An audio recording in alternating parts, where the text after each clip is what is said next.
Et donc, même si... Mesdames et messieurs, bonsoir. La chaîne de solidarité plus visible encore ce soir à Bafoussam sur le site du glissement de terrain qui a fait jusqu'ici 43 morts. Des politiques, des organisations de la société civile, autorités traditionnelles et religieuses ont assisté les familles des victimes du drame. Ce jour, une chaîne de solidarité indépendante est même lancée. L'occasion pour nous de questionner notre capacité à nous, Camerounais, à gérer les catastrophes naturelles avec nos invités qui sont déjà dans ce studio. Je commence par Didier Yimkwa, militant écologiste et membre du bureau politique du FSNC. Merci d'être là. Bonsoir madame, je me souscris une fois de plus à un droit, un rituel, le droit de m'incliner devant tous ces morts d'un goucher, et je prie le Seigneur de prier pour le Cameroun, parce que depuis 6 mois aujourd'hui, on a l'impression, même pas une impression, c'est un fait que le Cameroun est dans l'œil du cyclone. Pour cela, j'implore le Seigneur qu'il mette la main de grâce sur le Cameroun. Merci à vous. Merci à vous également, Julien Sepo, conseiller municipal MRC à Douala 3 et écrivain. Vous êtes notamment l'auteur de ce livre « Élection présidentielle 2018 au Cameroun, le gâchis », réflexion pour l'avènement d'une société plus démocratique et d'une citoyenneté plus participative. Merci à vous d'être venu. Merci Carole, merci pour cette invitation. Je dis, comme l'a dit Didier, on a le devoir, n'est-ce pas, de s'incliner devant la mémoire des 43 Camerounais qui ont perdu la vie dans cette catastrophe de Gouaché. Et on parle de 43, mais le bilan n'est pas encore exhaustif puisque, n'est-ce pas, de toutes les maisons qui ont été ensevelies, on parle de moins 5 habitants par maison. Donc vous imaginez dans 13 maisons dont le bilan est encore provisoire, et on ne peut que s'incliner, n'est-ce pas, devant, parce que tout événement qui concourt, n'est-ce pas, à la mort d'un homme en plus, un Camerounais doit nous interpeller, et nous ne pouvons que nous, n'est-ce pas, au-delà de nous interroger, n'est-ce pas, d'écho et autres, nous incliner d'abord devant la mémoire de ces... Merci. Merci à Armand Noué-Choualak, chef de projet amélioration des quartiers populaires, un projet du comité diocésain des activités sociales CODAS Caritas ici à Douala. Merci d'être là. Merci Carole. Je pense que nous allons tout ensemble nous incliner parce que le Cameroun vient encore de perdre ses fils, ses filles. Gouaché est célèbrement triste, une fois encore, après Zeka. Face à ces drames, nous ne pouvons que nous incliner et avoir une pensée pieuse pour les âmes de ces personnes qui nous ont quittés. Et beaucoup de courage aux familles des rescapés, parce qu'elles en ont besoin pour pouvoir surmonter ce qu'elles ont vécu. Anani Rabie Bindi, bonsoir. Bonsoir Carole, bonsoir et bienvenue à nos invités. Nous espérons que nous allons faire quelque chose. Nous allons apporter notre pierre, une toute petite contribution à la construction de l'édifice Cameroun avec nos réflexions. Bonsoir Carole. Merci à vous. Au 3e jour de deuil et de questionnement en Gouaché, le chef du village Bamongoum a ouvert le deuil ce matin. Le sultan roi des Bamoun aussi a conduit la prière sur le site. Il y avait beaucoup d'émotions, comme nous raconte notre correspondant sur place, Walter Bertrand.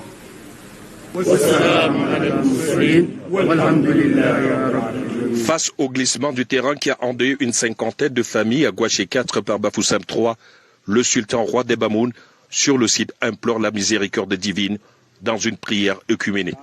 Il a décidé de venir compatir avec son homologue, le roi de Bamongoum, qui est meurtri.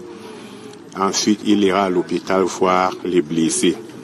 Ce n'est pas un geste fortuit. Lorsque nous rentrons dans l'histoire, dans la culture, nous comprenons que les peuples de l'Ouest partagent une même origine. Ceci veut dire que nous sommes les frères et sœurs. Bien avant, dans ce refuge des sinistrés, son homologue chef supérieur du peuple Bamongoum avait porté le deuil avec son peuple tôt le matin.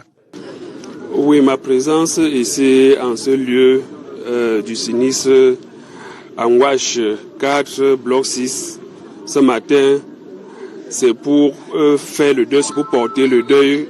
Comme en tradition bamléké, quand un deuil vient de survenir, on doit courir pour pleurer le deuil en attendant organiser les funérailles en temps opportun. Donc, lors de après ce deuil, j'ai tenu un petit discours pour informer les populations, à savoir qu'il y aura les rites traditionnels qui vont être effectués sur le site.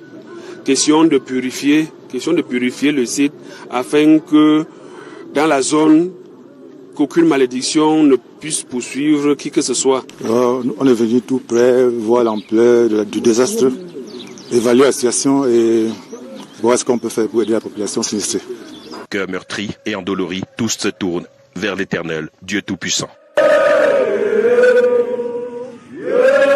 Après Sa Majesté, Fotso, le chef supérieur Bamougoum, le sénateur Konjelkam, d'autres femmes ont effectué le déplacement pour tenter d'apporter leur soutien aux différentes familles. Bonjour. Bonjour. En tant que femme Horizon, quel est le sentiment que vous avez? C'est un sentiment de tristesse dans ce genre de situation. On ne peut que venir, n'est-ce pas, en forme de solidarité, assister tous là qui ont perdu un être cher. Malgré les pluies diluviennes qui se sont abattues très tôt ce matin, les fouilles complètement achevées depuis hier, chaîne de condoléances et de solidarité s'intensifie. Sa Majesté le chef supérieur Bamougoum, le sénateur Konjelkam, ainsi que l'organisation de la société civile. Walter Bertrand, Dimitri Crété, pour Canal 2 International. Merci Walter Bertrand. Alors je commence par vous, Didier Imko. Est-ce qu'on devrait s'attendre à plus de mobilisation des personnes physiques au chevet des rescapés et des familles des victimes de ce drame? Cela va sans dire, Madame Karoye-Melon, nous sommes après tout, vous connaissez comment nous vivons, nous sommes des Bamileke, nous sommes des Camerounais, et la solidarité agissante est l'un des caractères qui est assez prégnant dans notre vivre ensemble. Mais moi j'ai un problème, je serais peut-être un peu dur. Pourquoi? Parce que en tant que militant écologiste et d'un moment à l'autre, je suis environnementaliste, je connais un peu ce problème. Pourquoi? Parce que le site sinistré aujourd'hui a connu 3 glissements. En 1996, en 2017, ce glissement a été couvert profondément et de façon importante par une consoeur à la télé à vous. Et en 2019, peut-être ça fait buzz aujourd'hui entre guillemets, tout simplement parce qu'il y a des morts d'hommes. Moi je pense que tout autour, il y a moins de sincérité et un peu plus d'hypocrisie. Voyez-vous? Parce que c'est pas une catastrophe naturelle. Je l'ai expliqué plusieurs fois, au moins pour 3-4 raisons. La première raison, c'est que nous avons une loi sur l'urbanisme. Si cette loi avait été appliquée de façon bête, on n'aurait peut-être pas empêché le glissement, mais on aurait au moins de morts. Deuxièmement, on a vu les populations coloniser cette zone. Personne n'a rien fait, les autorités n'ont rien dit. Alors, comme disait un certain sociologue, Max Weber, l'État possède le monopole de la légitime violence. Le premier parpaing aurait pu être enlevé parce que nous préférons un déguerpi qu'un mort. Il y a aussi que, vous savez, pour coloniser un site, voyez-vous, lorsqu'on est dans un projet d'habitat, il y a un certain nombre d'études qu'il faut réaliser. C'est dans nos lois, les études d'impact environnemental et social, suivies du PGS. Tout cela est bien connu, mais on n'a rien fait. À un moment donné, il faut sortir souvent de ce concombre politique, de son parti politique, pour poser un réel diagnostic, si on veut une très bonne thérapie, et une thérapie durable, et se poser la question sur les politiques publiques d'urbanisme. Merci. Aujourd'hui, si vous pouvez me laisser un peu de temps, lorsqu'on voit ce qui se passe... Il y a 3 autres personnes qui sont là, c'est la première prise de parole, donc vous allez laisser les autres d'abord s'exprimer. On reviendra sur la politique publique et sur les autres aspects que vous avez évoqués tout à l'heure. Le temps pour moi de vous demander, Monsieur Sepo, le MRC s'est rendu sur le terrain pour la solidarité envers ces victimes aussi. Bien sûr, comme l'a dit Didier, nous sommes en pays, nous sommes chez les Bantous et n'est-ce pas, nous avons commencé ici par le devoir de mémoire qui fait que, évidemment, lorsque votre voisin est endeuillé, L'officier de Chevela, pour moi, la première des choses, ça, c'est d'accourir, n'est-ce pas, et lui apporter votre soutien. Mais il se trouve que dans le cas d'espèce, vous ne savez même pas à qui apporter le soutien, puisque tout ce qui s'organise autour, comme dirait Didier là, c'est un peu comme du folklore, Carole. Parce que, voyez-vous, nous sommes dans une situation où on a dit qu'on pouvait, il a dit que c'était pas une catastrophe naturelle, pour des raisons bien évidentes. Vous savez, depuis 1986, le Cameroun est entré dans le hit parade, n'est-ce pas, peu glorieux, des pays qui connaissent des catastrophes dites naturelles. Mais depuis ce temps, voyez-vous, rien n'a été fait pour prévoir. On dit généralement que les catastrophes naturelles, comme les inondations, les émanations de gaz, c'est des choses qu'on ne peut pas prévoir. Mais après coup, n'est-ce pas, des recherches peuvent permettre d'atténuer, n'est-ce pas, le coût. Surtout le coût humain. Mais est-ce que ça enlève le caractère naturel à la catastrophe? Bien entendu, j'y arrive pour dire que pour le cas de Gouaché, il a dit tout à l'heure, il y a eu des glissements de terrain à cet endroit. Les autorités étaient au courant. Tout le monde savait ce qui... Et comme la colonisation de cet espace ne s'est pas faite en une seule nuit, les gens... Mais est-ce que ça enlève le caractère naturel de la catastrophe? Je reprends ma question. Ça n'enlève pas le fait que les autorités étaient au courant et tout le reste, est-ce que ça enlève le caractère naturel de la catastrophe? Sauf que, Carole, on pouvait éviter la perte. Cette catastrophe pouvait arriver. C'est-à-dire que cette montagne pouvait tout s'effondrer un matin, mais sans qu'il y ait des pertes en vie humaine que nous voyons. Si en amont, on avait prévu... On avait empêché aux populations de s'y installer. Ne soyez pas surpris, ce n'est pas la première. Allez ici à Douala, allez ici à Dorban, derrière au Caver, vous allez voir comment les gens... Il y a également un endroit là tellement accidentogène, mais lorsque vous voyez comment les gens sont installés là, ne soyez pas surpris qu'un matin on en parle et les gens vont être surpris. Tout simplement parce que nous sommes dans un état qui ne prévoit pas des choses. Il me souvient, il n'y a pas de cela quelque temps, ça fait pas longtemps, on a condamné un maire en France parce qu'il y a eu des inondations qui sont des catastrophes et que des gens ont péri parce qu'ils avaient construit dans des endroits accidentogènes. C'est-à-dire que les édiles, ceux qui gouvernent la cité, devraient prévoir un certain nombre de choses. Là, moi, il n'y a aucune politique qui en vaut la peine si l'être humain n'est pas au centre. Maintenant, si vous permettez aux gens de s'installer n'importe comment parce que vous avez peur d'être, de ne pas être, que ces gens ne vous n'accordent pas leur voix aux prochaines élections, c'est qu'il y a un problème. Donc, il faut un homme, lorsqu'on s'engage dans les politiques publiques, la première des choses, c'est de sauvegarder des vies, quel qu'en soit le coût, parce que rien ne vaut la vie humaine. Merci. Anani Rabié-Bindi, est-ce que vous avez l'impression que, tel que ça a été conçu, l'être humain n'était pas au centre de cette l'être humain décision était au centre, mais je suis tellement ou de content, ces gestions, pardon. Oui. Je suis tellement content de voir qu'il y a à ma droite un militant du FNC et de l'autre côté, il y a un militant du MRC. On a dit l'État possède la légitimité. Le monopole de la légitime violence. De la légitime violence. L'État possède le monopole de la légitime violence. Mais vous voyez, ça fait que je suis content d'être entre des politiciens qui parlent ce langage. C'est pas celui que vous parlez hors d'ici. Hors d'ici, vous ne dites pas ça. Vous dites tout, on remet tout à l'État. Mais l'État, c'est vous, c'est moi. C'est-à-dire, dans un autre contexte, quand l'État exerce la légitime violence, les politiques se plaignent. Les politiques se plaignent. Quand on met la croix de Saint-André, moi, j'ai 77 ans et j'ai déjà vu des maisons installées sur des drains qu'on a cassés. Je vais vous donner un autre exemple. Là, pas loin de nous, il y a le marché de Congo que la communauté urbaine va casser tous les jours à 2 h du matin. Et le lendemain, les gens sont là. Nous sommes 25 millions d'habitants.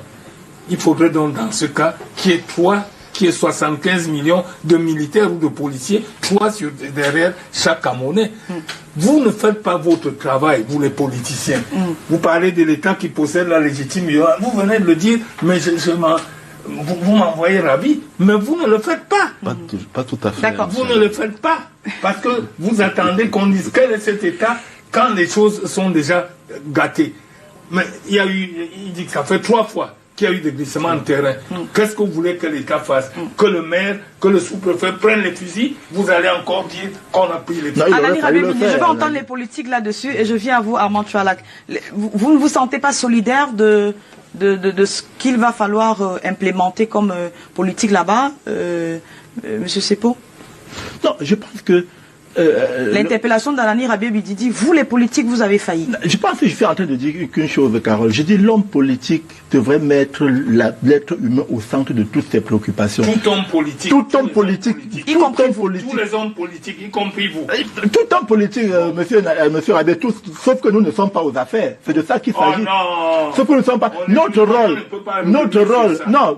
rôle en tant que nous sensibilisons les populations tous les jours. Vous pouvez me voir sur le terrain lorsque je vais dans ces zones. Et je l'ai dit, vous êtes mal placés.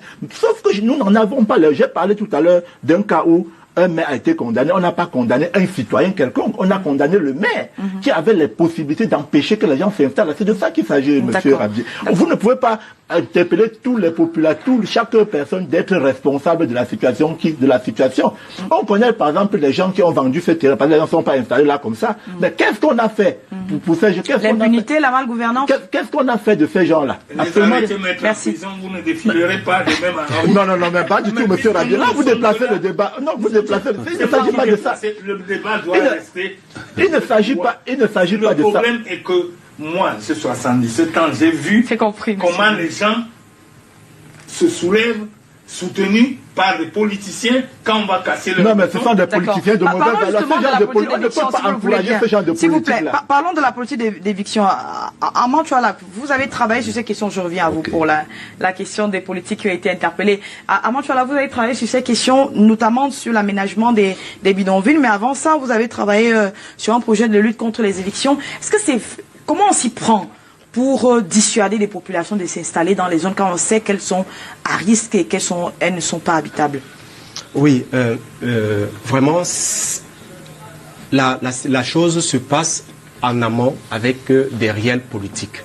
Mais sauf que chez nous, effectivement, nous constatons que les installations, justement, viennent longtemps après que les politiques, justement, réfléchissent sur l'urbanisation ou sur la planification de nos villes.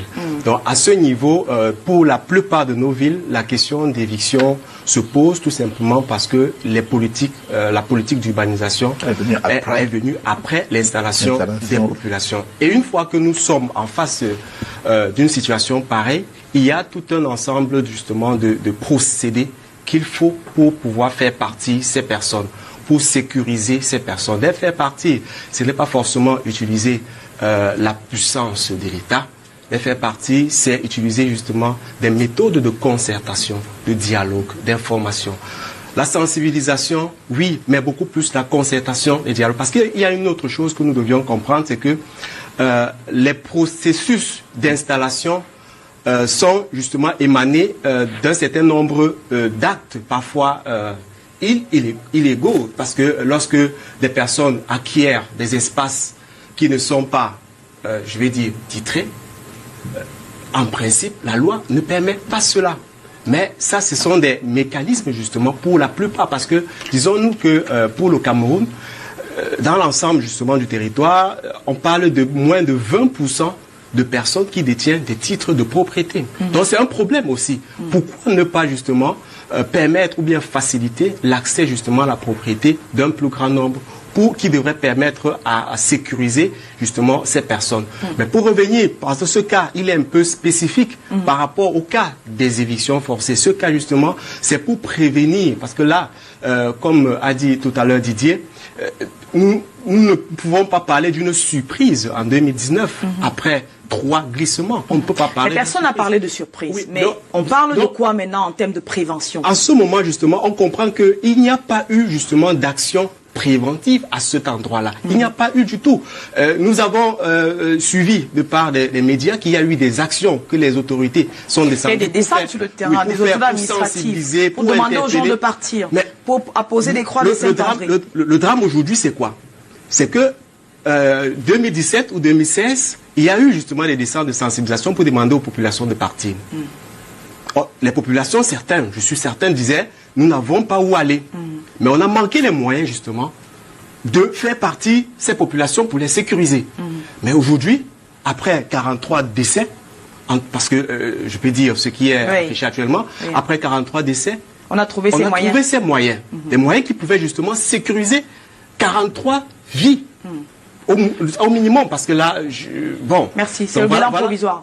Didier Yimkwa, vous voulez réagir à la question des politiques qui sont responsables. Est-ce que vous ne vous sentez pas interpellé d'avoir peut-être manqué de méthodologie pour expliquer aux gens que c'était difficile et que c'était compliqué pour leur vie à eux-mêmes? Est-ce que vous ne vous sentez pas responsable aussi de ce qui est arrivé? Humblement, si j'étais l'État, je dis oui. Parce que moi, je ne suis pas l'État. Vous êtes un politique. Moi, je suis de la République. Je ne suis pas l'État. Encore l'État, c'est des institutions avec ses démembrements, comme les mairies. Mais c'est nous l'État, c'est tout le monde. Non, je ne suis pas l'État. Je suis pas l'État au sens de Montesquieu, de Platon, je ne suis pas l'État.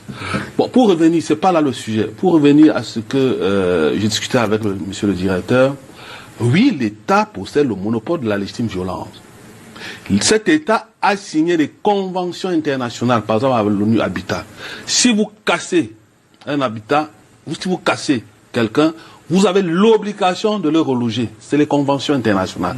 Et vous savez très bien que les conventions internationales sont au-dessus des lois nationales. Donc les gens s'installent frauduleusement, on les casse et puis on les recase. Écoutez, je n'ai pas fini. Oui, je n'ai pas fini. C'est pour vous aider à mieux expliquer. C'est pas fini. Je dis donc ceci. L'État a l'obligation de mettre à la disposition de ces populations des logements sociaux. Monsieur Anani Bézi, vous avez vécu longtemps en France. Au jour d'aujourd'hui, 37% de la population française vivent dans les HLM, habitation à loyer modéré. Ça veut dire quoi? Ça veut dire que 1 sur 6 Français vit dans les HLM. Nous, ici au Cameroun, de 2012 en 2019, comment vous pouvez comparer je vous en prie. Ils n'ont pas les mêmes moyens. Non, je vous en prie. Oui, d'accord. Écoutez, je vous demande qu'on a les moyens. Laissez-moi, monsieur Anani Bézi, je vous en prie. Oui. De 2012 en 2019, il y a eu un détournement de 6 000 milliards de francs CFA. Ce n'est pas moi qui l'ai dit, c'est un rapport au TCS. Non, on arrive là. Le problème n'est pas... Donc on aurait pu prendre cet argent pour... Et construire les logements sociaux. Et même les logements sociaux qui existent. Je vous en prie, monsieur Anani Bézi. Je vous en prie. C'est des faits. Je fais une analyse politologique. C'est des faits. Je ne lis pas dans les enveloppes. En parlant même de logements sociaux, on tient compte d'un certain nombre de paramètres. Dans un pays où le SMIC ne déborde pas 35 000, nos logements sociaux, un logement coûte moins de 18 millions de francs. Je vous en prie. Ma bonne ne gagne pas 35 000. Elle est logée, vous l'avez logée, non? Mais non, ma bonne ne gagne pas 35 000. Vous parlez de SMIC, c'est trop d'images. C'est des faits, c'est pas moi, c'est des faits, monsieur Anani Bézi. Vous comprenez? C'est des faits. Si vous m'empêchez de parler, allez-y. Parce que il ne sert à rien de tresser les louanges à un État qui a failli quelque part. Je vous rappelle que je suis membre bureau politique d'un parti qui est proche du pouvoir. Un parti allié. Un parti allié. Un parti de la plateforme. On n'est pas aliéné. Vous comprenez? Donc, à un moment donné, c'est pas un problème de responsabilité. C'est un problème, il faut faire des analyses froides. Mais Didier Yimkwa, vous avez la responsabilité. Ça veut dire qu'au bilan, vous serez comptable. Bien sûr. Vous êtes comptable. Vous êtes comptable de ce qui s'est passé. À un moment donné, il faut dire la vérité. Lorsque vous avez des morts en face de vous, il faut être capable de les assumer, d'assumer un certain nombre de dysfonctionnements, monsieur. Donc vous ne pouvez pas vous dissocier de votre allié aujourd'hui. Quand c'est bon, nous sommes ensemble. Quand c'est bon, nous sommes ensemble. Quand c'est bon, nous sommes ensemble. Quand c'est mauvais, nous sommes ensemble. Si c'est ça que nous avons failli, si c'est pour cela que ça va vous plaire que 6 millions de francs CFA ont été détournés en 7 ans, je dis oui. Parce que c'est le ministre Laurent Anciot qui l'a dit. 6 000 milliards. D'accord. Bien sûr. D'accord, pardon. Avançons là-dessus. On parle de la prévention, mais je voudrais rester sur la chaîne de solidarité. Je l'ai lu tout à l'heure sur Facebook. Martin Kamimi m'a posté sur son mur Bafoussam, une chaîne de solidarité indépendante, en appelant les entreprises, les particuliers, les associations à participer à la collecte des denrées pour soutenir les sinistrés de Bafoussam. Armand, tu vois là, c'est une initiative qui peut porter des fruits, ou alors on est dans un pays où on donne, où les gens assistent les autres de manière spontanée ou pas? Donc, de toutes les façons, face à une situation pareille, je pense que l'élan de solidarité est interpellé, est lancé. Donc, je pense que nous tous, nous devions nous mobiliser pour apporter notre soutien parce que, je vous dis, ça doit être très difficile pour ces familles sinistrées. Mais on le dit comme ça et puis après, on ne voit pas grand monde sur le terrain.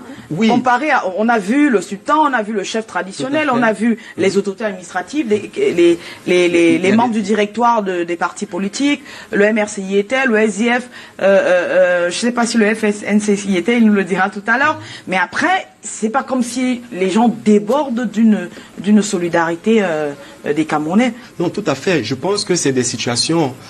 oui, c'est vrai, je travaille aujourd'hui pour le Codas Caritas, qui est justement une œuvre de l'Église catholique. Je pense quand face à ces situations, au niveau de l'Église, la paroisse qui est la plus proche, il y a justement cette solidarité qui s'organise pour apporter le soutien, pour déjà permettre à ces familles de sauvegarder certains de leurs biens, pour donner un bout de pain pour pouvoir suivre, parce que c'est de ça qu'il s'agit. Et il y a justement ces appels qui sont lancés pour apporter plus de secours. Mais pour nous, ça reste toujours triste parce que face à une situation qu'on aurait dû éviter, ça reste toujours, c'est un peu de l'amertume qui reste, c'est quelque chose qui reste à travers de la gorge. Donc, vraiment, oui, il y aura cela, certes. Nous avons vu tous ceux qui se mobilisent et ceux qui se mobilisent sans faire de bruit, parce qu'il y en a qui vont se mobiliser ou bien qui se mobilisent déjà sans faire de bruit. Nous avons vu tout cela, mais je pense que des situations évitables, il faut que nous puissions avoir des politiques, des meilleures politiques pour pouvoir les éviter. Anani Rabié-Bindi, vous avez l'expérience de la collecte des dons, notamment lorsque la terre avait tremblé en Haïti. Est-ce que les Camerounais savent donner pour soutenir les victimes de sinistres? Merci Carole. Vous savez, vous n'étiez pas encore à la maison, mais vous suiviez ça bien. Nous avons organisé à l'époque un téléthon pour demander de l'argent aux gens. Nous avons reçu 6 millions que nous avons remis à la Croix-Rouge camerounaise pour envoyer à la Croix-Rouge d'Haïti. Le problème est le suivant, Carole. Vous savez, quand les gens quelqu'un de la diaspora vous dit l'argent qu'il envoie au Cameroun, il oublie qu'il envoie ça à son père ou à sa mère. Comme vous faites à votre père et votre mère, sans être de la diaspora. Il vous raconte ça comme s'ils font des choses incroyables. Il envoie à sa famille, comme vous le faites, donc il ne fait pas mieux que vous. Bon, vous êtes d'accord. Maintenant, ce qui se passe, c'est que les Camerounais ont un problème. Il faut, comme nous sommes là, vous, moi surtout vous preniez le devant. Parce que tout ce que nous disons là, personne ne se lèvera. Il n'y a que le gouvernement qui va donner 200 millions, le maire a donné 25 millions, et les Camerounais n'ont pas encore cette culture. Chacun vous dit, on vit ensemble, mais nous ne vivons qu'entre nos familles. C'est ça. Alors, ça veut dire qu'il faut que pour cette chaîne de solidarité, vous avez vu, j'ai pleuré ce matin, parce que j'ai vu une vidéo, on sortait un bébé de moins de 5 mois de la terre. Je ne sais pas, vous avez suivi ça. C'était quelque chose de terrible. Et nous devons utiliser ces images. Vous ne vous fatiguez pas.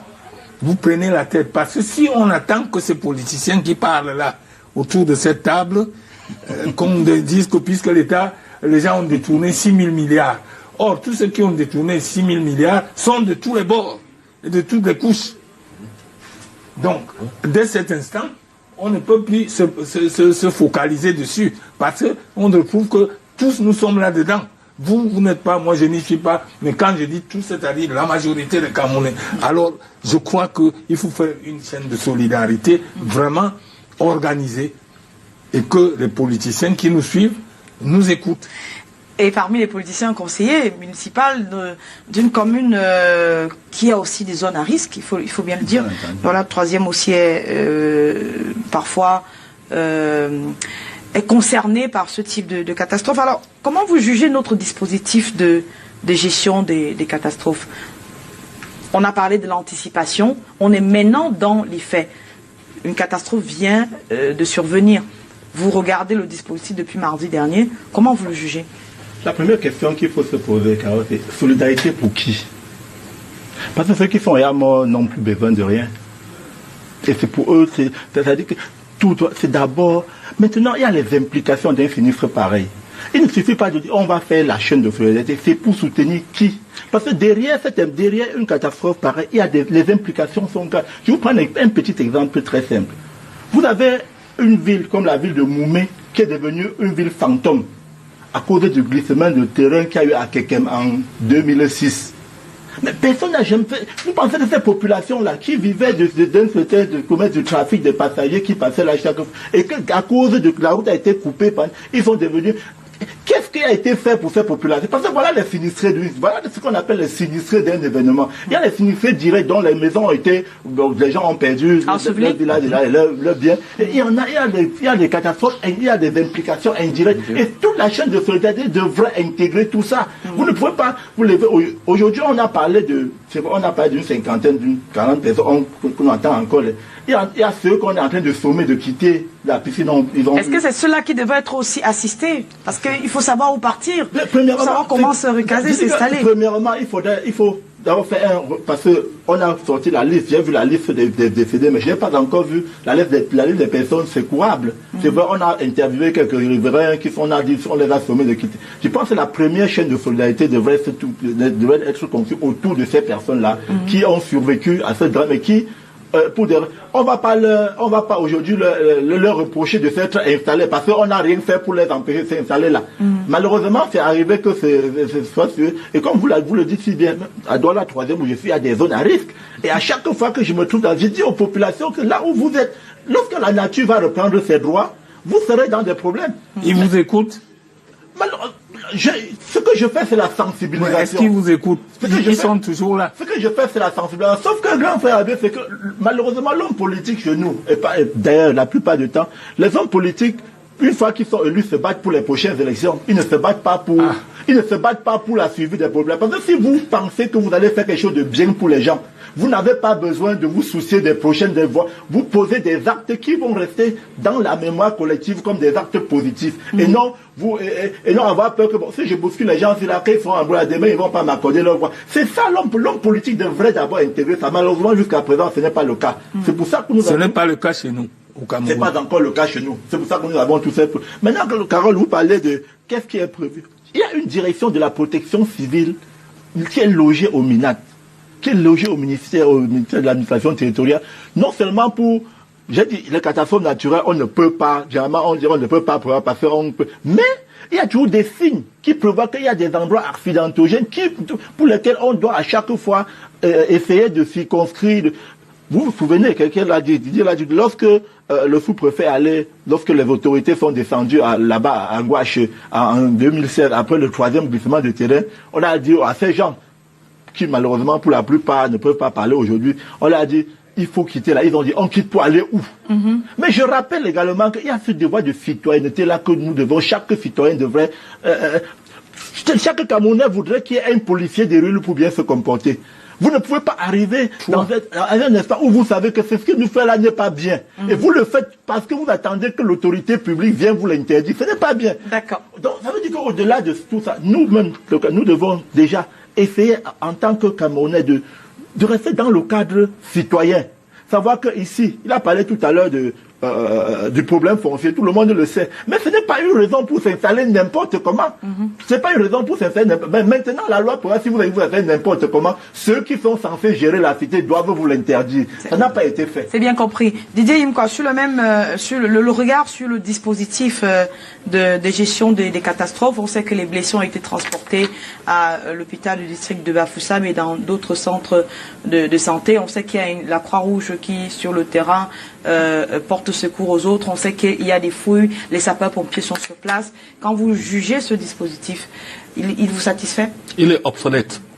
Moi, j'ai vu quelque chose, obsolète, oui, je pèse mes mots.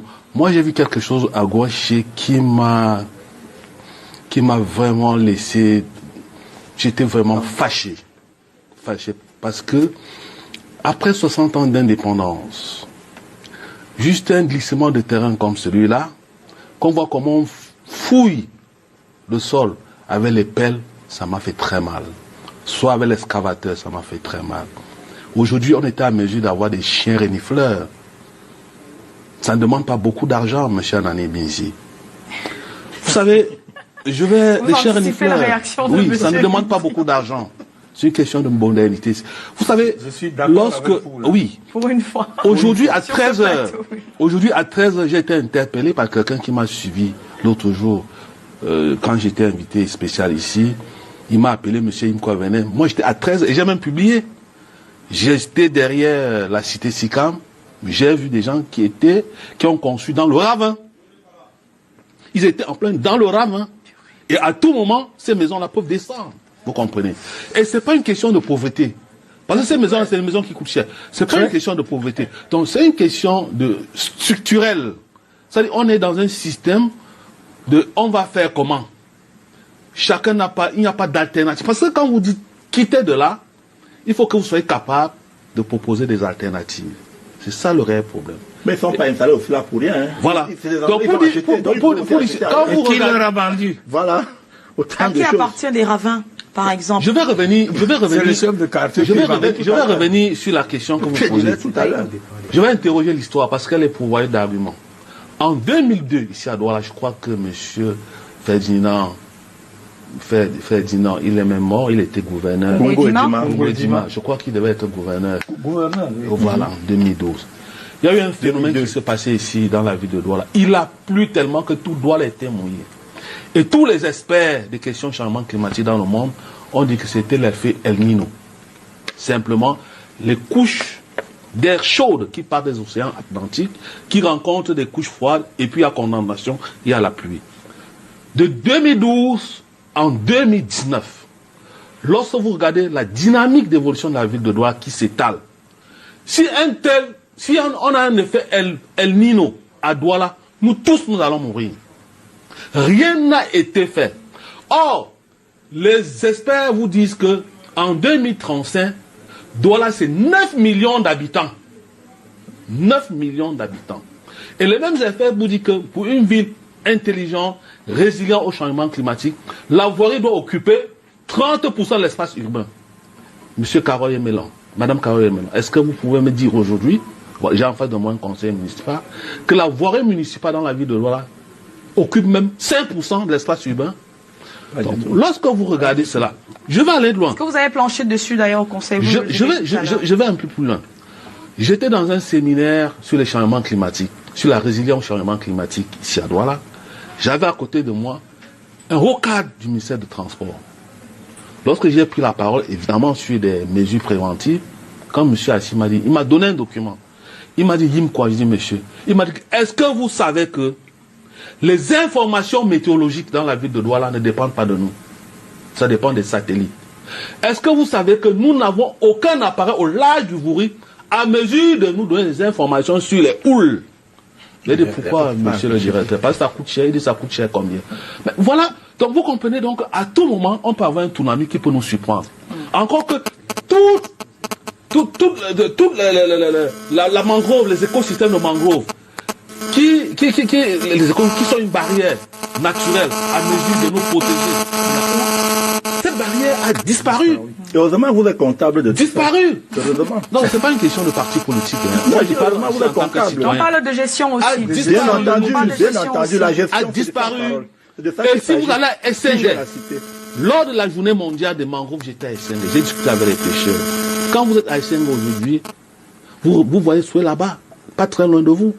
Il y a 5 ans, c'était impossible, monsieur. C'était impossible. Mais vous voyez, c'est pas loin de vous. Ça ne dit rien à personne dans une zone où vous avez pratiquement 40, 100 personnes au mètre, 1000 personnes au kilomètre carré. Vous imaginez que demain, madame Karoye Mélan, s'il y a une inondation maritime. Parce que tout ce qui se passe ici à Douala, en dehors de cet effet El Nino de 2002, on n'a toujours que des inondations terrestres continentales. Le jour où on aura une inondation maritime, qu'est-ce qui va se passer? Oui, Armand Tchoualak, vous voulez réagir à... Effectivement, pour appuyer ce que le grand frère vient de dire, pour interpeller toujours sur la même situation, mais du côté des bois de singes. Effectivement, là-bas, nous y étions en 2013. Il y avait une réserve foncière, la réserve Sanaga-Vouri, cette zone-là. Nous sommes repartis en 2017 cette réserve avait disparu. Ceci, quelle est la responsabilité? Oui, on va interpeller la responsabilité des citoyens, justement, ce citoyen lambda qui en quête d'un espace pour s'installer, mais aussi la responsabilité, justement, de nos dirigeants qui ne prennent pas des mesures pour empêcher ces installations. Protéger une réserve foncière comme celle-là, qui, justement, nous protège, nous, je ne sais pas ce qu'il faut pour le faire. Donc, toujours par rapport à cette mangrove, des experts qui nous accompagnent nous font savoir, effectivement, pour l'inondation maritime, doit là être de plus en plus exposée. C'est une ville vulnérable. Parce qu'il n'y a plus justement cette mangrove-là. Cette mangrove-là aujourd'hui. Et mais c'est nous qui consommons cela aussi en même temps. Parce que c'est ça qui sert de bois de chauffage. Donc en fait, nous aussi, nous devions être suffisamment sensibilisés, informés sur le circuit. Parce que quand nos frères coupent ces bois-là, ils reviennent nous revendre dans nos ménages. Donc il y a la responsabilité à tout niveau. Mais il faudrait effectivement que nous nous asseyions pour organiser aussi bien des actions préventives et aussi des actions pour éradiquer cette façon de se comporter. Parce que je pense aussi que beaucoup posent ces actes par ignorance aussi. Sans savoir quelles sont les incidences. Julien Sepo, et vous dites tout le monde est comptable de cela? Non, je n'ai pas dit tout le monde. Qui? Ceux qui nous gèrent. Il faut le reconnaître. Parce qu'il s'agit de quoi? Il s'agit ici, il prend un exemple là, tout ça, qui est simple. Qui est chargé de protéger cet espace? Vous avez aujourd'hui, vous avez le ministère de la flore et le ministère de l'environnement et des forêts, avant le ministère de la flore et de la faune. C'est deux ministères, l'environnement, développement durable et puis forêt et la faune. Exactement. Donc vous comprenez, donc il y a tout un ministère. Deux ministères. Dans ce pays. Vous voyez même deux. C'est-à-dire qu'ailleurs, ou dans des pays où, n'est-ce pas, ces sujets sont gérés par des simples directions, au Cameroun, il y a des ministères pour cela. Mais quel est le résultat? Il s'agit, n'est-ce pas, de l'échec de l'échec patent des politiques publiques sur plus d'un angle. On a la chance, par exemple, comme nous, c'est vrai, nous sommes, malheureusement, la majorité d'être situés sur les côtes, mais on a encore la chance que nous sommes situés sur un bloc continental, c'est-à-dire qu'il y a un très grand bloc. C'est pas facile de bouger comme sur les Caraïbes, où on a parlé de Haïti tout à l'heure, qui sont placés sur des plaques tectoniques pour des mouvements sous-marins à tout moment. Il y a des glissements, des tremblements de terre là-bas. On a la chance mais je dis toujours, lorsque la nature viendra reprendre ses droits, parce que lorsque aujourd'hui on détruit toute la mangrove, lorsque aujourd'hui les gens rendent pratiquement pour s'installer, et on repousse l'eau sans lui n'est-ce pas, sans lui donner un moyen d'échappe. Le jour que ça va revenir, tout le monde va crier. S'il y a jamais un tsunami à Douala sera rayé de la carte du Cameroun. Parce que non seulement nous n'avons même pas, il n'y aura même pas les moyens de se sauver. Parce que vous n'avez ailleurs, lorsqu'il y a des catastrophes comme ça, vous allez entendre qu'il y a des hélicoptères pour évacuer tout le monde. Ici, il y en a combien? Peut-être on va sauver le gouverneur et quelques... Tout le reste, tout le monde va y passer. Donc, c'est pour dire quoi? C'est pour dire qu'il faut reconnaître l'échec des politiques publiques dans cet environnement-là. Et dès lors, vous ne pouvez donc pas accuser tout le monde. Cependant, j'ai parlé tout à l'heure de la citoyenneté. Mais il ne faut également pas penser que les hommes peuvent... Il faut s'attendre que les hommes s'autorégulent ces vins. Les hommes ne peuvent que fonctionner dans le cadre des lois bien précises. Aujourd'hui, on vous dit protection de l'environnement. Mais la coupe qu'on fait tous les jours, on passe devant les agents des eaux et forêts. Qu'est-ce qu'ils en font? Puisque nous sommes dans un système gangréné par la corruption et tout, vous passez, on dit, voilà, vous ne devez pas couper ce bois. On dit, oh, chef, toi aussi, voilà 10 000, on passe. Et avec ça, vous attendez à quoi? Alani Abebindi, c'est une vision un peu catastrophée, non? Oui, il a dit tout à l'heure, moi je le suis, il a dit tout à l'heure, il faut un policier derrière chaque Camerounais. Je dis que chaque Camerounais s'attend à ce qu'il y ait un policier derrière lui, ce qui n'est pas normal. Mais parce que c'est notre mentalité. Exactement, c'est ce que je décris. Vous parlez, c'est ce que je décris. Les gens, ils sont partis, parfois ils n'ont rien. Mais on a vu ici, à la catastrophe d'un SAM, des gens qui avaient des Mercedes, qui coûtent 60 millions et qui garaient pour aller prendre du carburant. Justement, je dis que même dans ces installations, ceux-là, ils achètent ce terrain. Ils auraient également pu acheter ailleurs. Je n'ai jamais dit, lui-même il a reconnu, c'est pas parce que les gens sont pauvres qui s'installent nécessairement là. Voilà. C'est pas nécessairement pour ça. Mais si c'est un problème de mentalité, il y a un problème. Parce que lui, il passe le temps à dire, parce qu'on doit les recaser. Vous savez que dans ces zones-là, Prenez par exemple le bord le bord de l'aéroport. Tous ceux qui ont construit là ont des maisons à Bonanjo, ils habitent. Hein. C'est vrai. Et même à Youpoué. Ils ont tous des maisons, ils habitent à Bonanjo et tout, mais ils vont construire là-bas pour louer aux gens. Donc ce n'est pas une question de passer les gens, dire vous voulez que j'aille où? Pas du tout. Ce n'est pas, il faut pas, on ne doit pas dire ça. On dit, il faut que les gars aient une citoyenneté. L'autre monsieur a dit que il faut avoir un titre foncier. Il faut en plus avoir un permis de bâtir.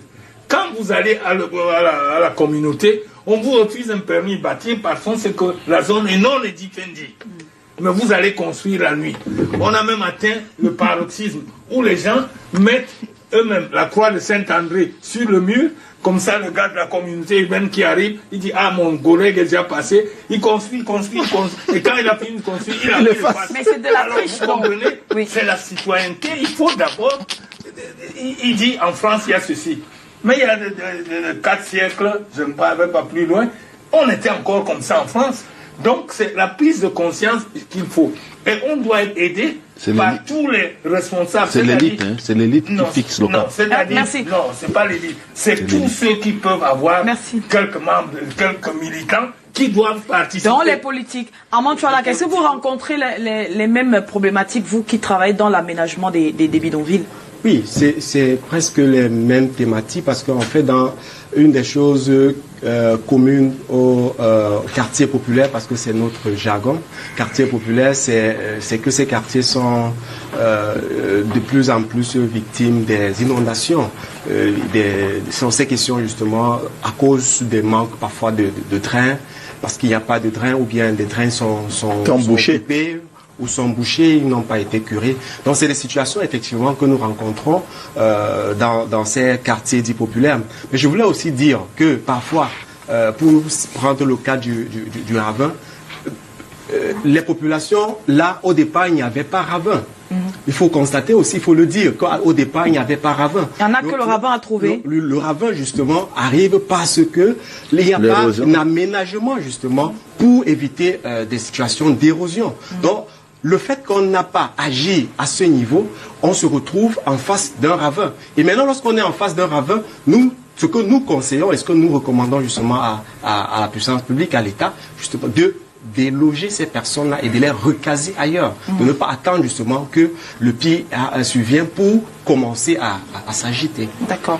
Didier Limko, vous voulez réagir? Oui, je voulais dire ceci. Vous savez, dans le travail que nous faisons beaucoup de sociologie, de l'histoire sociologique, quelque chose comme ça là. Et puis lorsque nous descendons sur le terrain, nous posons des questions aux populations. Je vous prends un exemple simple. Il y a eu un ravin très très profond derrière un Dorbon, derrière la Guinness. Excusez-moi de la publicité. À l'époque, c'est le préfet Feu ATBD qui était ici à Douala. Nous avons posé des questions aux autochtones. C'est un mot que je n'aime pas beaucoup, mais c'est les premiers habitants de la zone que nous avons trouvés. Et nous ont dit, ces habitants, que au départ, c'était un filet d'eau. Entre-temps, on a construit l'entreprise agroalimentaire. En amont, on a construit SICAM. Derrière, on a construit Socaver. Ces eaux usées très chargées là ont, malheureusement, avec la structure de la terre, ont entraîné le ravinement pendant longtemps, c'est devenu presque un canyon. Vous comprenez? Madame Yemelon, vous savez, lorsqu'on parle d'une ville, de la planification d'une ville, c'est pas du fétichisme. Il y a des paramètres. On dit par exemple que, ça c'est l'ONU Habitat, que pour une agglomération de 150 000 habitants correspond à une station d'épuration des eaux usées. Douala aujourd'hui à peu près à 4 millions d'habitants. Ou 5 millions. On n'a aucune station d'épuration des eaux usées. Si vous trouvez une station d'épuration des eaux usées, cette station appartient à des entreprises. Et on les connaît. Douala aujourd'hui, à 40% ou 42% des établissements classés catégorie 1, c'est-à-dire des établissements classés qui sont très très dangereux, dont les déchets sont très très dangereux pour l'environnement. Mais Douala ne possède pas un centre de stockage définitif des déchets industriels. En matière de déchets solides ménagers, Douala n'a pas une décharge qui respecte les normes environnementales. Mais nous avons plutôt des dépotoirs à ciel ouvert. Quelle est l'incidence? Donc c'est pour dire ceci, madame. Il faut poser le problème de la politique publique d'aménagement du territoire. C'est des choses que l'on voit. Vous comprenez? Peut-être d'urbanisation. Oui. Lui, il est à côté de moi, il a vécu en France. Je vais lui démontrer que c'est l'élite qui fixe le cap. Soit par l'éducation informelle ou formelle. En 1817, comme il a si bien dit, Paris était autant sale que la ville de Douala. Mais il a fallu un préfet, le préfet la Seine. La vision, par rapport à la vision de M. Bonaparte. Et nous sommes donc en pleine dictature. Pour lui dire que M. Baron de Haussmann, vous devez faire de Paris la ville la plus belle, la plus visitée dans 100 ans. En moins de 6 mois, on a cassé près de 600 000 maisons. Vous êtes d'accord avec moi? Et nous étions en pleine dictature. En pleine dictature. Ça veut dire. Quand donc, il faut qu'on revienne aussi. Écoutez, c'est pour dire que ce n'est pas une question, parce que j'entends démocratie, c'est une question de vision. C'est une question de vision, c'est une question de mentalité, des schèmes. Le problème, c'est à ce niveau-là. Le monsieur a travaillé, le jour où il est mort, pendant que son corps passait, les gens lui lançaient la pierre. Mais aujourd'hui, on lui doit un vibrant hommage. Parce que Paris, il a posé des actes courageux. La plus. Aujourd'hui, est la ville. Mais est-ce que Didier Mimkwa et ses alliés peuvent poser ces actes? Malheureusement, ils ne peuvent pas le faire. Carole, pourquoi Didier Mimkwa et ses alliés? Malheureusement, ils ne peuvent pas le faire. Est-ce que notre frère là-bas, votre président était ministre, voilà. De partis politiques. Non, c'est pour être réel. C'est pas un débat de parti politique, mais c'est un débat de politique publique. Non, et d'idéologie qui est portée par des partis. Pardon, pardon. À chaque fois. Permettez-moi de repréciser. On ne peut pas ne pas parler de politique politicienne parce que vous savez bien que c'est elle qui bâtit les politiques publiques. Donc vous ne pouvez implémenter que ce que vous avez comme vision dans un parti. Lorsque vous arrivez à l'exercice du pouvoir, que ce soit dans les municipalités ou alors que ce soit au Parlement ou à la magistrature suprême. Donc, il faut peut-être revenir à la vision de chaque parti. À chaque fois quand je parle, il est mon ami en plus. À chaque fois quand je parle, il y a un maire, il me renvoie toujours. C'est votre responsabilité. C'est votre responsabilité. Il ne défend pas. Mais je suis content de savoir, je suis content de voir que c'est un allié du gouvernement qui estime que les politiques publiques ont échoué. C'est ça qui me ravit. Non, mais bien sûr, ça n'avait pas échoué. Elles ont des insuffisances. Mais il a ajouté que votre président était ministre pendant ce. Il a ajouté ça. Donnez 30 secondes à Didier Mimkwa pour terminer. On sait comment il a géré les émeutes de 2008. Il était ministre délégué de la justice. Pardon. Donc, c'est pour dire débat clos, je vous en prie. Il faut qu'on sorte de là. C'est pour dire que c'est un problème de vision. Et c'est l'élite. Ce n'est pas le peuple d'en bas ou bien le peuple. C'est l'élite qui donne une certaine vision, le là, soit par l'éducation formelle, soit par l'éducation informelle. Et nous, en tant que militants écologistes, même au FSLC, nous sommes dans l'éducation informelle. Je vous ai dit tout à l'heure, nous étions à la cité SICAP pour discuter avec les populations. Je leur dis que là où vous êtes, à tout moment, je vois les fissures sur vos murs. Quand on voit les fissures sur vos murs, ça veut dire que l'équilibre, le sol où est placée votre maison, perd déjà l'équilibre. Vous comprenez? Donc, à tout moment, même dans le sommeil, vous pouvez être emporté, soit par une érosion, je ne sais pas quoi. Donc, il faut faire attention. Merci. Julien Sepo. Oui, je suis très content, car lorsque c'est mon ami Didier qui tire à boulet rouge sur les politiques publiques qui ont carrément échoué. Et parce que lorsqu'il prend autant d'exemples sur Douala, c'est simple. Je l'ai dit tout à l'heure, Carole. Les hommes politiques doivent avoir le courage de faire des réformes. Oui. C'est de ça qu'il s'agit. Je veux bien qu'un homme politique prenne le courage. J'ai souvent l'habitude de le rappeler. Lorsque vous prenez de la nivaquine ou du paracétamol, c'est amer.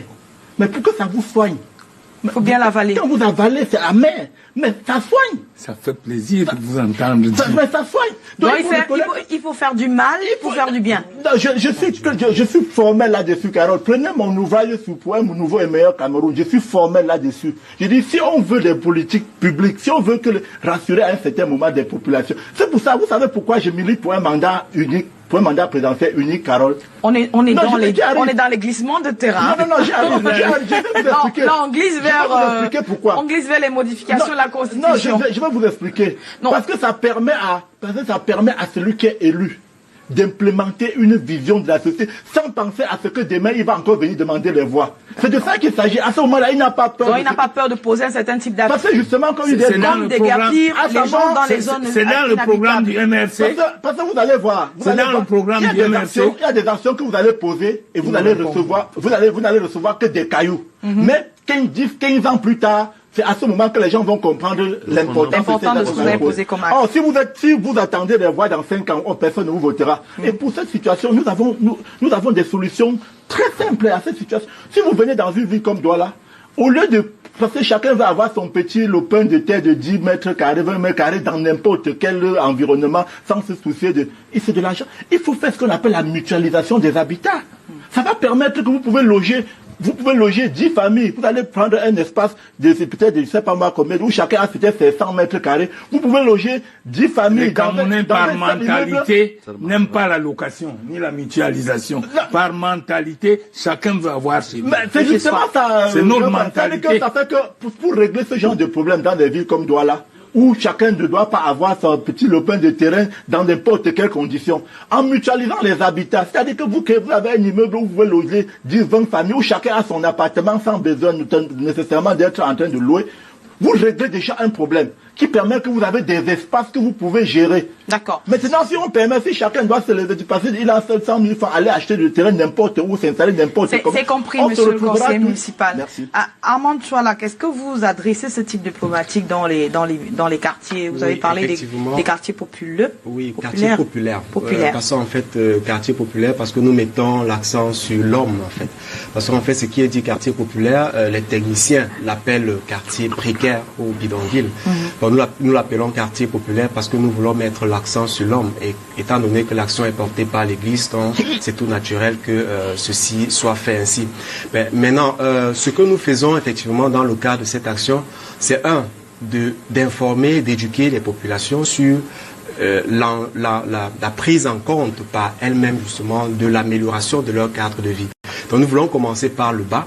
Nous voulons commencer faire de porte à porte pour discuter avec ces populations sur un ensemble de problèmes qu'elles rencontrent au quotidien. Du genre, pourquoi elles viennent vivre dans une zone tout à fait. Cela va être remonté, ces questionnements, parce que c'est ce qui manque souvent, c'est le temps de discuter et d'écouter ce que disent ces personnes. C'est ça qui manque souvent à nos politiques. On n'a pas beaucoup de temps pour écouter le problème de fond en comble. Pourquoi ces personnes y arrivent? Les politiques disent qu'il faut aller chercher des mandats tout de suite. Donc après, les mandats, justement, ils descendent. En se demandant, on n'a pas beaucoup de temps. Effectivement, et à ce moment, on arrive à ça, parce que, effectivement, je crois que les élections, c'est dans quelques mois, on va voir effectivement des politiques descendre pour faire le porte-à-porte, beaucoup plus pour les voix, et non beaucoup plus pour questionner l'état, les conditions de vie de ces populations-là. Ça, c'est ce que nous voulons faire, que nous sommes en train de faire actuellement. Nous avons identifié dans la ville de Douala, parce que c'est une action pilote, on n'a pas touché, parce que Douala comporte 33 quartiers populaires. 33 quartiers populaires, ça c'est des études faites dans le cadre du programme participatif d'amélioration des bidonvilles. Pour le cas de Douala, ça a été énuméré 33 quartiers. Donc dans ces quartiers, donc, nous allons faire ce travail. La caractéristique de ces quartiers, c'est quoi? C'est comment dire, le nombre d'habitants, c'est l'urbanisation, c'est quoi exactement? Est-ce que c'est parce que c'est des quartiers placés dans des zones potentiellement sinistrées? C'est un peu de tout ça. Victimes de catastrophes, c'est quoi? Généralement, ces quartiers sont des quartiers non planifiés en amont. Ce sont des quartiers où justement à des kilomètres carrés vivent énormément de personnes. Donc comme le cas de Ngouaché à Bafoussam. Là, c'est vrai que je n'ai pas la densité justement de Gouaché, oui. Donc, ce sont des quartiers, effectivement, à cause justement de cette installation, qui n'ont pas des infrastructures sociaux de base, n'ont pas des infrastructures, par exemple, de drainage d'eau, et donc qui connaissent des questions d'inondation. Ce sont des quartiers, oui, on va également dire, ce sont des quartiers dont on rencontre plus des problèmes d'insécurité, mais là, c'est justement une perception une perception que nous avons appelée une perception négative qu'on porte sur ces quartiers. Ce sont des clichés justement qu'on porte parce que la question de la sécurité ou bien de l'insécurité, nous connaissons cela même dans des quartiers dits bien tracés et autres. Donc nous voulons aussi, c'est la raison pour laquelle nous travaillons pour organiser d'ici décembre justement un salon pour questionner les raisons de ce stigma que nous portons tous sur ces quartiers populaires pour justement trouver des solutions de déconstruction. Mais surtout, Carole, pour revenir à votre question, ce que nous voulons faire, c'est d'amener la population de par la base à s'impliquer dans l'amélioration de leurs conditions de vie. Dans la ville de Douala, nous avons constaté que dans toutes les municipalités, il y a une journée qu'on a appelée journée de propriété. Mais ces jours-là, justement, ce sont des journées de loisirs, ce sont des journées de sport, ce sont des journées de tontine. Et donc personne justement ne s'y intéresse à ce pourquoi. Et là, il faut questionner qui a pris la décision. Est-ce que au moment où le politique prenait cette décision, est-ce que le politique a questionné la population en bas? Est-ce que le politique a discuté avec la population pour arrêter la stratégie à mettre en place? Je pense que ce sont donc pour résoudre le problème d'insalubrité dans les quartiers, on a peut-être apporté une mauvaise réponse, une mauvaise solution à un problème réel. Oui, c'est peut-être une solution, mais pas une solution concertée. C'est ça le problème. C'est une solution, mais pas une solution concertée. Didier Imkwa, on est en train de sortir, on a parlé de drame en termes d'anticipation, en termes de prévention, en termes de gestion, puisqu'on en est en plein là. Quels sont les impacts, notamment sur l'environnement, sur la nappe d'eau? Je rentre sur le cas de Bafoussam, bien sûr. Quels sont les impacts? À quoi peut-on s'attendre dans l'avenir? Oui, moi je pense que la première chose qu'on devait faire à Gouaché, je ne sais pas si on l'a déjà fait, c'était de circonscrire la zone et déclarer accès interdit. Parce que sur les images qu'on a vues, on a vu qu'il y avait du monde qui continuait à arriver là-dessus. Ça ne devait plus se faire comme ça là, parce que vous le voulez ou pas, il y a ce qu'on appelle les victimes silencieuses. Les victimes silencieuses, généralement, c'est des composants environnementaux qui sont affectés par ce sinistre-là, parce que il doit y avoir des corps dans le décombre qui sont déjà en état de putréfaction. Bon, on ne peut pas savoir si c'était des malades, on ne peut pas même savoir quel type de malade. Et que, comme me disait un ami expert aujourd'hui, il y aura des infiltrations pendant longtemps, et puis les nappes d'eau souterraines pourraient être contaminées. Donc déjà, il devait y avoir déjà une très bonne communication proactive, demandant aux populations de même plus consommer les eaux. S'il y a des puits tout autour, qu'on déclare que ces eaux-là sont impropres à la consommation, et que Kamwata se mette en marche pour offrir de l'eau, même gratuitement, aux populations. Je regrette une seule chose, toute la délégation qui allait à Ngouaché, je n'ai pas vu le ministre de l'Environnement. Il faut peut-être regarder, mais il n'était pas là. Qu'il ne soit pas là. Comme il n'a pas été dans la commission du Chan, c'est vrai que je suis en train de sortir des rails. Tout ce qui se passe en Gouaché relève des questions écologiques et environnementales. À un moment où on parle des villes résilientes au changement climatique, on parle des villes durables, on parle des villes intelligentes, dont la planification, l'éducation doit tenir compte d'un certain nombre de facteurs, des exigences écologiques, environnementales, sociales, sociétales, énergétiques et surtout de mixité culturelle. Julien, c'est pour on sort par quoi? S'il y a une chose à retenir de ce drame, une leçon à retenir de ce drame, ce serait quoi? Je pense que la première et grande leçon à retenir de ce drame, c'est déjà reconnaître qu'il y a eu cet échec des politiques publiques d'urbanisation. Parce que Ngouaché, quand il y a de cela 20 ans, Ngouaché, c'était, quand on parle de Ngouaché, c'était un village. C'était une zone presque inhabitée. Oui, on parle de Bafoussam rural, il n'y avait pas de gens là. Aujourd'hui, 20 ans après, vous voyez, il faut penser l'urbanisation.